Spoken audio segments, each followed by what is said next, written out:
আসসালামু আলাইকুম প্রিয় দর্শক, সবাই কেমন আছেন? চলে আসলাম এই মুহূর্তে আরও একটি আবহাওয়ার খুবই গুরুত্বপূর্ণ খবর নিয়ে। চলমান আবহাওয়ার পরিস্থিতি আজ ভোর সকাল থেকে আমরা দেখতে পাচ্ছি দক্ষিণ উপকূলীয় বেশ কিছু এলাকায় মাঝারি থেকে ভারী বৃষ্টিপাত হচ্ছে। এখনো পর্যন্ত বৃষ্টিপাত কিন্তু চলমান রয়েছে দক্ষিণ উপকূলীয় অঞ্চলে। তো কবে থেকে কমতে পারে এই বৃষ্টি এবং পরবর্তী 24 থেকে 48 ঘন্টায় কোন কোন জেলায় আবার বৃষ্টিপাত শুরু হতে পারে, সম্পূর্ণ লাইভ আকারে বিস্তারিতভাবে আপনাদেরকে জানিয়ে দেবো। তো জানতে হলে ভিডিওটি শেষ পর্যন্ত দেখবেন। ভালো লাগলে লাইক করবেন আর সবার আগে গুরুত্বপূর্ণ আবহাওয়ার খবর পেতে চ্যানেলটি সাবস্ক্রাইব করে পাশের বেল বাটনে ক্লিক করে রাখবেন। ভিডিওটি কোন জেলা থেকে লাইভ দেখছেন কমেন্ট করে জানিয়ে দিন।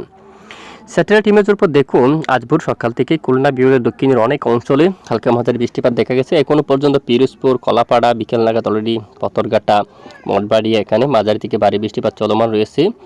এদিকে মির্জাগঞ্জ, বরিশাল, দিকে গোয়াকাটা সবটুকু এলাকায় মূলত চরপেশন, কলাপাড়া বেশ কিছু অঞ্চলে বর্ষাকালীয় বৃষ্টিপাত দেখা গেছে। এখনও কিন্তু অনেক এলাকায় কিন্তু বৃষ্টিপাত হচ্ছে, ইতিমধ্যে আমরা কিন্তু দেখতে পাচ্ছি। এবং এদিকে চট্টগ্রাম বিভাগের উপকূলীয় অঞ্চলে বর্ষাকাল থেকে দুপুর পর্যন্ত মাঝারি থেকে ভারী বৃষ্টিপাত দেখা গেছে।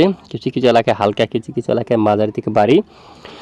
এই মুহূর্তে প্রচণ্ড আকাশ মেঘাচ্ছন্ন অবস্থা রয়েছে, বৃষ্টি আসা বাপ এরকম অবস্থা কিন্তু দেখা যাচ্ছে। তো এখানে অলরেডি বৃষ্টিপাতের সম্ভাবনা থাকছে দক্ষিণের উপকূলে বেশ কিছু অঞ্চলে, রাতেও কিছুটা বৃষ্টিপাতের সম্ভাবনা। এবং পাশাপাশি উত্তরাঞ্চলীয় এখানে রংপুর বিভাগের বিভিন্ন অঞ্চলে, মহাদেবপুর, বগুড়া এবং সিংড়া এদিকে আরও অনেক এলাকায় হালকা মাঝারি ধরনের বৃষ্টিপাতের সম্ভাবনা দেখা যাচ্ছে।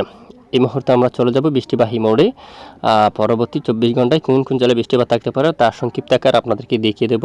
তো আমরা দেখতে পাচ্ছি আগামীকাল মূলত আগামী 24 ঘন্টায় শনিবার 6 জুলাই নাগাদের আপডেটে দেখা যাচ্ছে উত্তরের বেশ কিছু এলাকায় বৃষ্টিপাতের সম্ভাবনা এবং আজ রাতে বা ভোর সকালে আবার ভারী বৃষ্টিপাতের কিছুটা সম্ভাবনা দেখা যাচ্ছে, বিশেষ করে বগুড়ার দিকে, মহাদেবপুরের দিকে, রাজশাহী, মালদা, ধুলিয়ান এই অঞ্চলে। এছাড়া নালহাটি এই অঞ্চলে বৃষ্টিপাতের সম্ভাবনা রয়েছে। বালুরঘাট, গোড়ারঘাট, রাজীবপুরের দিকে গাইবান্ধার দিকে এবং এদিকে ডুবরি অঞ্চলে বৃষ্টিপাতের সম্ভাবনা কিন্তু রয়েছে। তারপর উত্তর আলিপুরদুয়ার সহ এখানে দার্জিলিং, জলপাইগুড়ি এদিকে শিলিগুড়ি এখানে মাঝারি থেকে ভারী বৃষ্টিপাতের সম্ভাবনা। পঞ্চগড়ের দিকে এবং এদিকে দিনাজপুরের দিকে এখানে মাঝারি থেকে ভারী বৃষ্টিপাতের সম্ভাবনা রয়েছে। পাশাপাশি দেশের একদম উত্তরে সিলেট বিভাগের বিভিন্ন অঞ্চল জুড়ে হালকা থেকে মাঝারি কিছু কিছু এলাকায় ভারী বৃষ্টিপাতের সম্ভাবনা রয়েছে। দেখুন, চট্টগ্রাম বিভাগের উপকূলীয় অঞ্চলে হালকা বৃষ্টিপাত থাকতে পারে, কারণ এই অঞ্চল দিয়ে বাতাসের সংঘর্ষ হয়ে জড়িত হয়ে মেঘ তৈরি করতে পারে। এখানে বৃষ্টিপাত থাকতে পারে, যা গতকালে কিন্তু আমরা আপনাদেরকে জানিয়েছিলাম অলরেডি। বাতাসের সংঘর্ষ হয়ে এদিকে ঠিক বরিশাল দিয়া, এখানে কলাপাড়া দিয়া আবার চট্টগ্রাম বিভাগের এই অঞ্চল দিয়ে বৃষ্টিপাত শুরু হওয়ার প্রবল সম্ভাবনা রয়েছে। এখানে কিন্তু শনিবার 6 জুলাই নাগাদ আবারও বৃষ্টিপাত থাকার সম্ভাবনা কিন্তু রয়েছে। পাশাপাশি এদিকে বৃষ্টিপাত শুরুর সম্ভাবনা দেখা যাচ্ছে প্রবল আকারে কলকাতা সহ পশ্চিমবঙ্গের বেশ কিছু এলাকায়, ওয়েস্ট বেঙ্গলের বেশ কিছু এলাকায়, কোলাঘাট, কলকাতা, চন্দননগর, শান্তিপুর সহ এদিকে দেখুন আপনারা মেহেরপুর সহ এখানে অনেক এলাকায় মাঝারি থেকে ভারী বৃষ্টিপাত থাকার সম্ভাবনা কিন্তু রয়েছে। এদিকে গোসাবা এখানে বেশ কিছু এলাকায় মূলত মাঝারি থেকে ভারী বৃষ্টিপাতের সম্ভাবনা রয়েছে।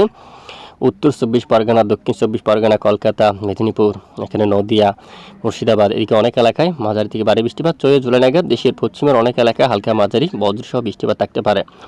তো এ হচ্ছে মূলত বৃষ্টিপাতের সংক্ষিপ্ত পূর্বাভাস। তো প্রতিদিন নিয়মিত আবহাওয়ার আপডেট পেতে আমাদের সঙ্গে থাকবেন। এতক্ষণ আমাদের সাথে থাকার জন্য ধন্যবাদ।